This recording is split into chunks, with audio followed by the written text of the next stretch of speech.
एक बार तीन महावीर बलराम, श्री कृष्ण और सात्यकी शिकार के लिए जंगल में गए। शिकार करते करते देर हो गई। रात की स्याही गहराने लगी और शीघ्र ही जंगल में घोर अंधकार छा गया। तीनों ने निश्चित किया कि रात में बाहर जाना ठीक नहीं है, क्योंकि राक्षस और हिंसक जीवों का भय है। बलराम और साहिती, रात काफ़ी हो चुकी है। आज हमको जंगल में ही रात गुजारनी होगी। हम बारी बारी से पहरा देंगे, जिससे किसी भी खतरे से बचा जा सके। इस तरह सभी की नींद पूरी भी हो जाएगी और हम लोग जंगल में सुरक्षित भी रहेंगे। आप सही कह रहे हो कृष्ण। साहिती, पहले कृष्ण और हम सो जाते हैं, तुम पहरा दोगे। ठीक है बलराम, तुम दोनों सो जाओ, मैं तुम दोनों की रक्षा करूँगा।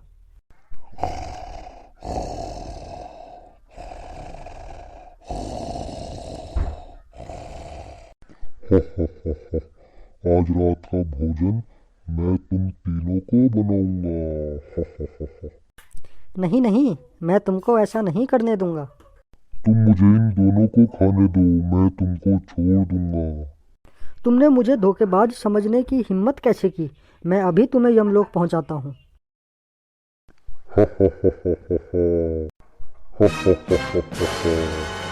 बाप रे बाप, नहीं, बचाओ।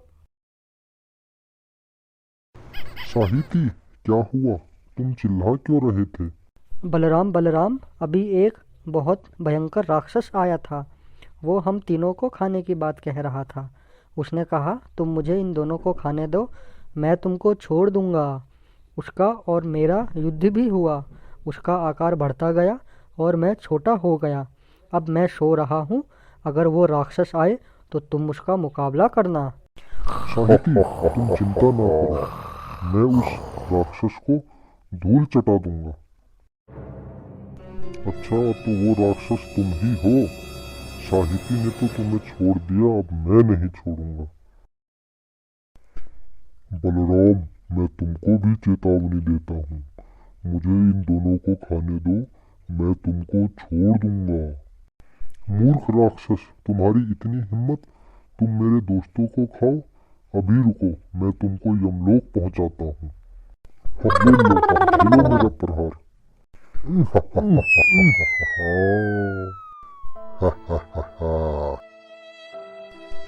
बचाओ बचाओ, ये राक्षस मुझे मार डालेगा।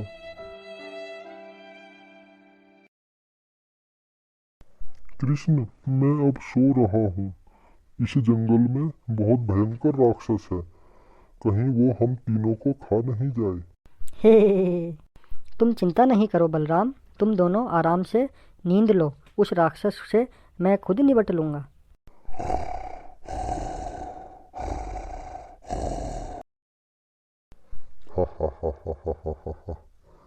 अब तुम आ गए हो पहरा देने, अब तो मैं तुम तीनों को ही खा जाऊंगा।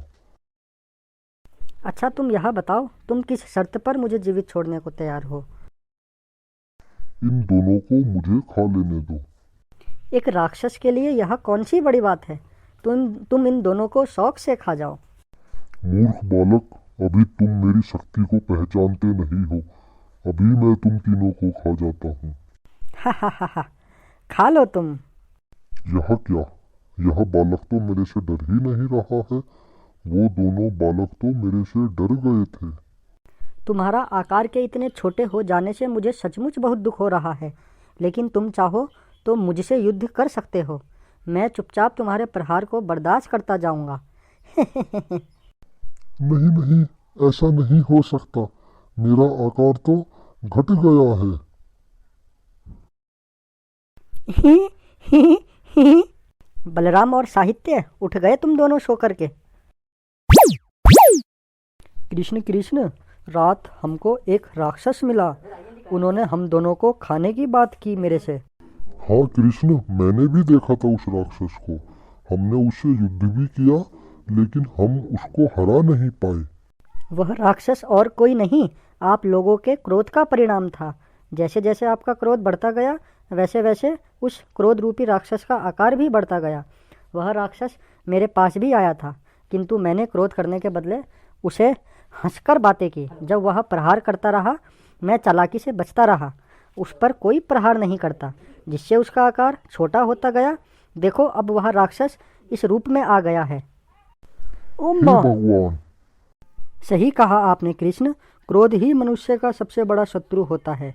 अगर हम उस राक्षस को क्रोध नहीं दिखाते तो वह खुद ब खुद मर जाता। देखा दोस्तों आपने, इस कहानी से हमें यह सीख मिलती है कि हमको क्रोध कभी नहीं करना चाहिए। क्रोध ही मनुष्य का सबसे बड़ा शत्रु होता है।